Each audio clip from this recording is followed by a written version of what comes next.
Hello there, my name is PolishLynx and welcome back to Sunrise. It's almost 3 AM, which is my bet, I guess. Too long. I spent too much time on Player.me lately.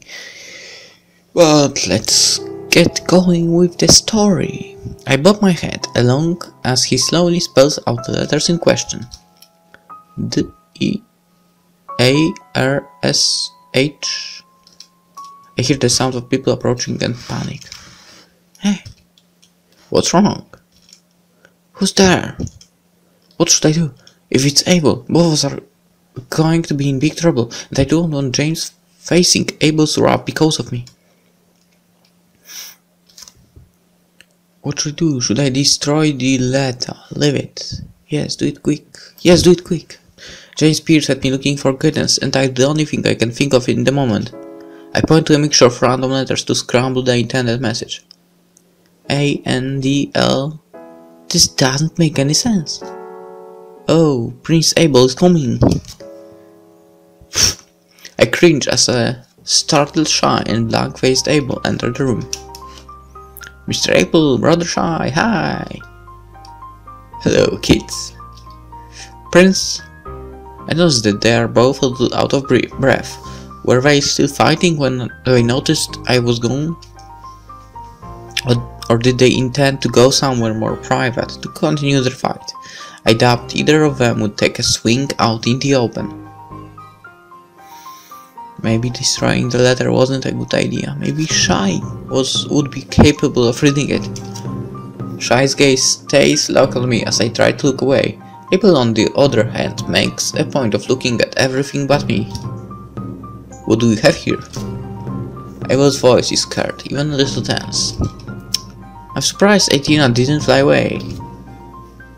Well, she's smart, or at least I thought she was. I quiver as he glares down at me. I almost feel like he understands what I say. Or did he figure out what I was trying to do with the letter already? I need a way to get out of here and fast. Did you forget my warning to keep her caged? She doesn't really like it in there. Looks like she'll go bananas when I do. I agree. James tucks in, pouting as he feels left out. Still, I urge you to follow my instructions from now on. Sure, you got it. Shy is half listening, gaze still locked on me. Please tell me that something's got through to him. Well, she's certainly a character, isn't she, James? Did she trouble you at all? Not at all, Prince Abel. She's actually pretty smart. She was trying to write a letter with my help. Look! Oh. No! Dear Shandel. He starts chuckling uncontrollably, and I get a little pissed off. She's no deuce, I tell ya. She was really writing something at first. Don't know why she stopped in the first place. It's only coincidence that she seems to be pointing to the letters. But no bats. Whatever, I think I'll just take her back to my place for now. Don't think you should apologize seeing as she's caused so much trouble? Why bother, she's just a bird and you are overreacting. Besides, did you have fun, James? Sure did. No harm, no foul, see? He starts to chuckle, but Abel doesn't seem amused. Finally, Abel sends his brother off. Shy takes me from James and I snuggle into Shy's chest. All the while, Abel glares at us and the boy waves goodbye. Shy sets me down on the cabinet. Silly little bird, you shouldn't mess around in my brother's quarters. You know how he can get. Shy preps for his afternoon flight. He's completely oblivious to the danger that's coming. Even though the letter didn't get through to him, Abel definitely understood my intention to write to Shy, no doubt about that. What if Abel feels forced to take action sooner rather than later? Shy whistles to himself as he works. Such a fool. I remember the conversation from last night.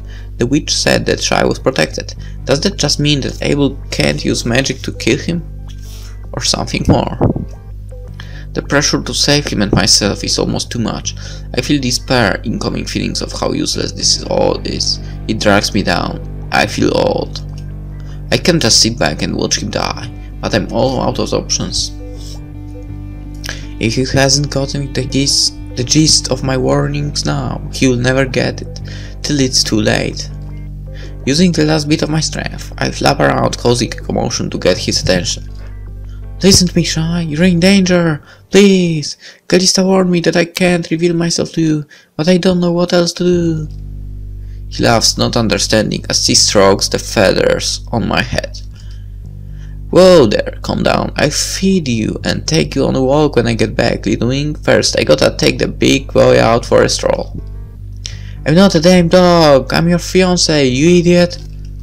I wonder why you're in such a sore mood. Well, whatever, I'll be back soon. He eyes the pendant he gave to me on my chest for a moment, and hope rises in my chest. Then he turns and he walks off. I hear a low humming that builds and builds, then it takes off into the setting sun and my heart sinks. This is useless. To the contrary, darling, it's all coming together quite nicely.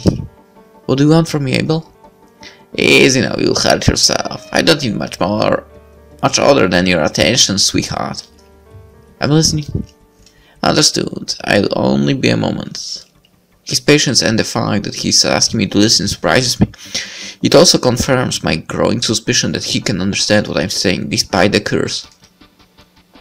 I glare at Abel and contemplate flying after Shy, but his voice softens and the words he says next stop me in my tracks.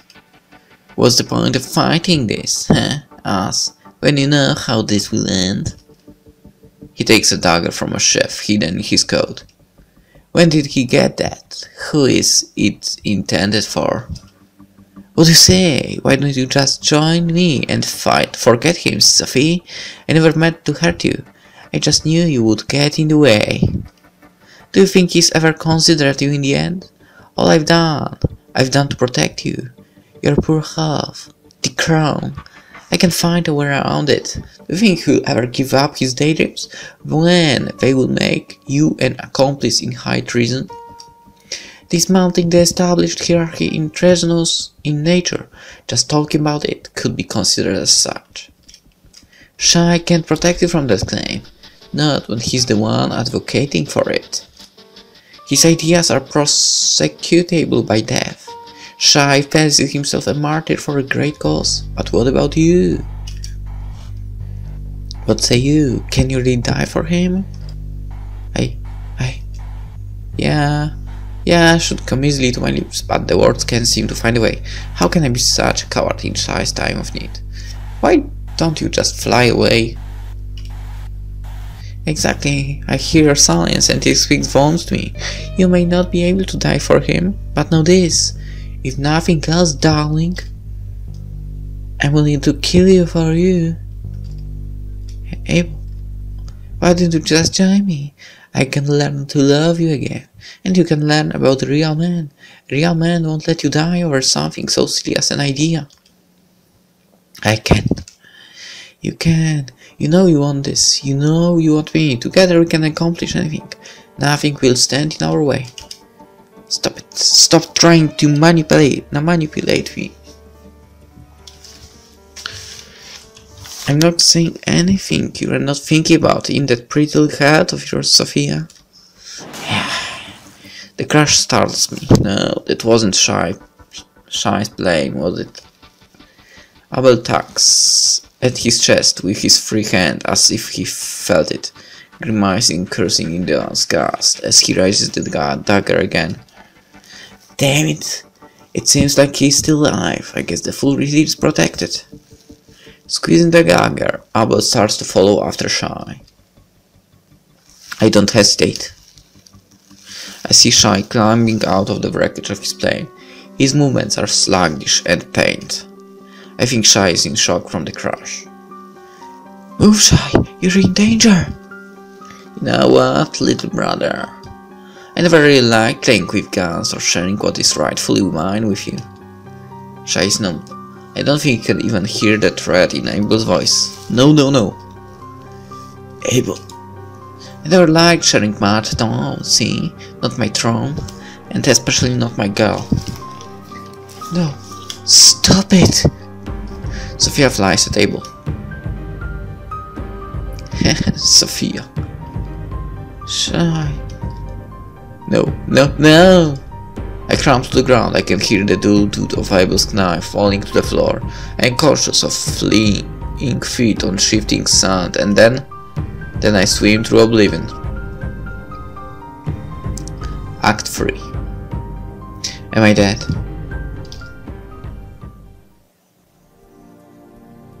Kalista? She glares me half-heartedly before sighing me. She is visibly upset, but I don't feel waves of hatred coming at me like before. I saw blood on every path, but what have you done? What if I lose my boy because of this? What will become of Abel? The end of her sentence dips into a chilling glow. I say nothing for a while, trying to collect my thoughts into a coherent argument. He'll get what he deserves. You... Wait, let me finish, please. First of all, Your Majesty, he just killed me, and even if he hadn't, if you want the kingdom to survive, it will need to change at some point. It's inevitable that it will have to change. Shy is trying to lead the way to the future. Abel is only concerned about himself. If you want this to work, if you want peace in your world, you have to let him be free to forge a new path. She seems to take this in with a heavy heart, eyes empty aside from brief flickers of understanding at my words. Listen to me, hear what I'm about to say carefully. I love both of them with all my heart and soul, but I promised you that if you kept this secret, that I would find a way to save you both. However, Shy will kill him. So I have one wish. What is it, mother-in-law? Protect his memory. Don't let his recent deeds destroy it. Don't let Abel die in the people's hearts. He never intended to be led astray. His fear tainted him. Hey, promise me. Her voice wavered, half-shed tears in her eyes, thick in her throat. Meekly I tell her, I promise. It's the least I can do after. She's losing both sons now. One who has forcefully forgotten her, another about to die. Thank you. Now I shall fulfill my part of our argument and unravel your course. I will know if you do not keep your promise, Sofia. Yeah, Your Majesty, I don't care. Soon the darkness, silent and thick, takes over me once again. I succumb to it, praying that I can somehow come back to Shy. Shy. Shy. Kalista has kept her promise. The curse has been broken. I'm alive. Small favor, my chest aches, just as if I survived being cut in half. As an owl, I was a tiny thing. It's night. Where am I? I see the familiar ceiling of Shy's workroom. He must have carried me here. Not that I ever thought that Shy would leave me for the coyotes. Sofia! Sofia! Sofia! Thank God you're alive! I feel Shy's arms wrapped around me so tightly. I think I'm breaking half, amazed at the fact that I truly did wake up again. Sofia! Sofia! I turned to peer into Shy's face, his voice desperately crying my name in hoarse. How long has he been sitting here, clutching me in his arms? Shy. Baby, you came back to me. Tears warm and salty drip onto my upturned cheeks. I sweep the room quickly with my eyes and sigh in relief. Thank the heavens his brother didn't return to finish the job. The coward. In Shy's current state, he'd be no match for his brother. What happened? I demand to know how he did this to you. What happened? I demand to know how did he do this to you? Before when you left the morning, I was supposed to return home. Then he confronted me and cursed me into that owl skin. I can't believe this. How could he have fallen this far to curse his own sister-in-law? I can tell he can't bring himself to say attempt to kill his own brother instead. He pauses for a long time. Then, to my surprise, Crown Prince, Abel, Lord. Wait, you can't shy. If you say his full title, Abel will... Abel will what? Will die in the garden. I spied on Abel and saw him speaking with a witch about this. He takes a moment to process this, but the resolve is evident on his face. I already know witches are bound to their human names. I know a bit about an old dark kind of magic. Abel and I, we learned about it as kids. It was something we're supposed to steer clear of. I can't let him live, Sophie. Shy, are you sure? All I know is that I will never let him hurt you again. I close my eyes and tried not to listen to as Abel's tainted name comes trembling, starting slow as molasses from Shy's cracking throat. Crown Prince, Abel Monroe Itzel Mondragon, heir apparent of the Kingdom of Sonoria on the Sands, and Archduke of the Lesser Lands. He sucks in a deep, stabilizing breath. His arms and voice trembles, and my vision wavers as tears block my vision. I banish you in the name of our forefathers. Be gone from here and never return again. There's no conviction in his eyes or underlying tone, but his voice is now steady and blunt. You did the right thing. What happens now? He'll come to us. He will have to. I squeeze him with the last of my strength as Shy stands and holds me close. His chest rises and falls, and I hear his breathing beating at a slow, sleepy pace, then picking up, the rhythm shallow and fast. Nothing happens for a long time, and we wait in silence for some sort of sign. Nothing comes. Together, hand in hand, we sit and watch the open garage door, trying to take everything in. Shh, do you hear something? No, what do you hear? Someone is coming. Shy. Across from us, seeming to glow on the horizon, two shadows lie in wait with glowing eyes. While the first is unrecognizable, the second holds a striking resemblance to Abel. Shy? I touch his arm and can feel his bicep quivering. He's using all of his strength not to run out here. Out there to tackle him, to beat and kiss and cry over his foolish brother's ghost. Just let it happen. Let this disaster end. Abel's shadow vanishes in thin air. It seems as though a wave of his anguish passes through my chest. The other shadow stares at us for a time after, but then it too fades away into nothingness. We stand there stunned, silent in awe. Before I can put some words together to explain what we just saw, I am overwhelmed by the events from the last couple of days. I feel myself fade into sleep in Shy's arms. Some time passes, and when I open my eyes again, I am still in the arms of the man I love, and things feel right again. I can't say I feel safe, but I do know that I feel certain that I made the right choice in the end, that this wasn't all for nothing.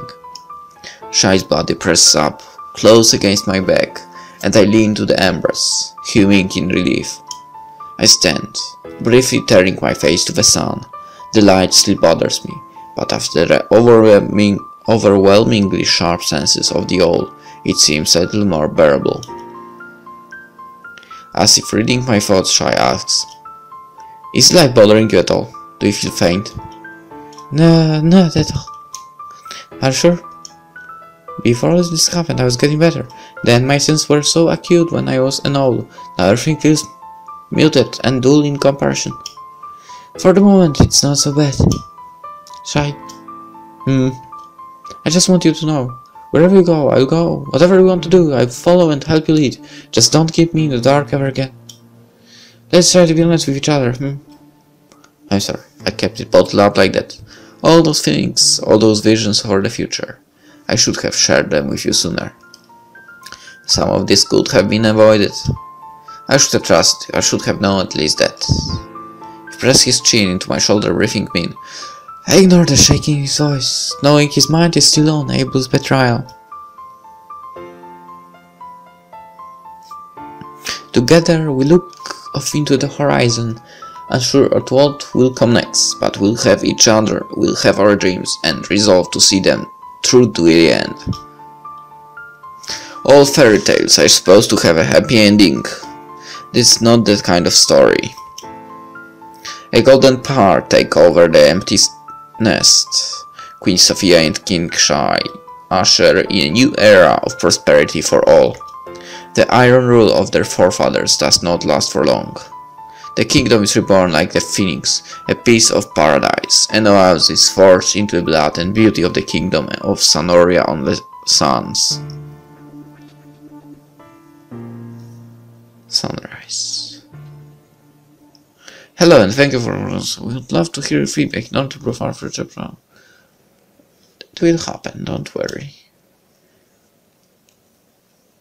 So, did you enjoy the story? I sure hope so.